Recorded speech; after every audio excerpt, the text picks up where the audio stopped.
في تصريح قوي عقب الهزيمة المؤلمة التي تكبدها المنتخب الموريتاني أمام منتخب السودان القوي والعنيد بنتيجة هدفين مقابل لا شيء، تحدث أمير عبدو مدرب المنتخب الموريتاني بمرارة عن أداء فريقه في المباراة الثالثة من تصفية كأس العالم الخاصة بإفريقيا.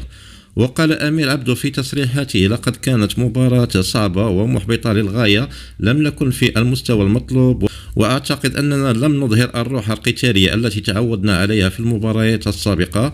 منتخب السودان كان أكثر تنظيما واستغلالا للفرص، ويجب أن نقر بأنهم استحقوا الفوز اليوم.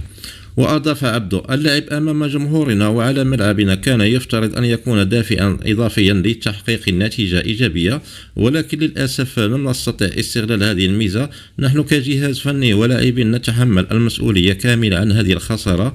هناك الكثير من العمل الذي يجب أن نقوم به لتحسين أدائنا واستعادة توازننا في المباريات القادمة.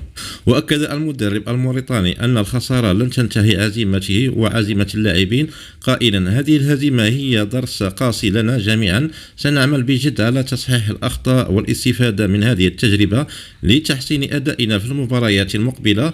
التصفيات لم تنتهي بعد، وسنواصل القتال حتى النهاية لتحقيق حلمنا بالتأهل إلى كأس العالم.